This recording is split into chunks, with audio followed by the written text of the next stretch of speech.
Gjithnjë e më shumë, tregu i punës në Shqipëri po kërkon më tepër zanatçinj se sa ata që ndjekin shkollën e lartë, duke bërë që edhe të rinjtë të ndjekin degët që garantojnë punësim të shpejtë dhe një pak të kënaqshme. Sektoret që kërkojnë më shumë punonjës në këtë periudhë kohore janë ndërtimi, profesionet specifike, jo hoteleri turizëm. Nga janari dhe më tutje fillon sektori hotellerisë turizëm për shkak se përgatiten për sezonin veror. Ndërsa këto kohë hasim më shumë klientë të sektorin e ndërtimit për profesione si hekurlidhës, armatur, kryesisht mobilerit që marrin marangos, tapicier. Tashmë nuk është më tabu fakti që të rinjtë që po emigrojnë jashtë vendit janë kryesisht persona me arsim të lartë, ndërsa ata me një shkollë profesionale janë pozicionuar më mirë në treg. Kërkesa për ta për shkak të zhvillimit të sektorëve si ndërtimi dhe turizmi mbetet e lartë, duke sjellë rritje të ndjeshme të ardhurave. Trendi dhe tendenca e viteve të fundit është pikërisht një pjesë e konsiderueshme e të rive po e shohin zanatin gjithnjë më shumë më afër tyre se sa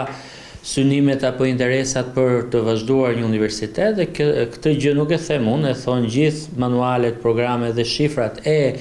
nxënësve të regjistruar sot në shkolla profesionale, trendi i cilave po rritet çdo vit me 40 deri në 45%. Megjithse kërkesa të rinjve shqiptar për arsim profesional po rritet, tregu vijon të kërkojë më shumë punonjës, duke rritur ndjeshëm importimin e fuqisë punëtore nga vendet e treta. Në vende si Shqipëria, që kërkesat më të larta janë për forcë pune dhe jo për mendje pune,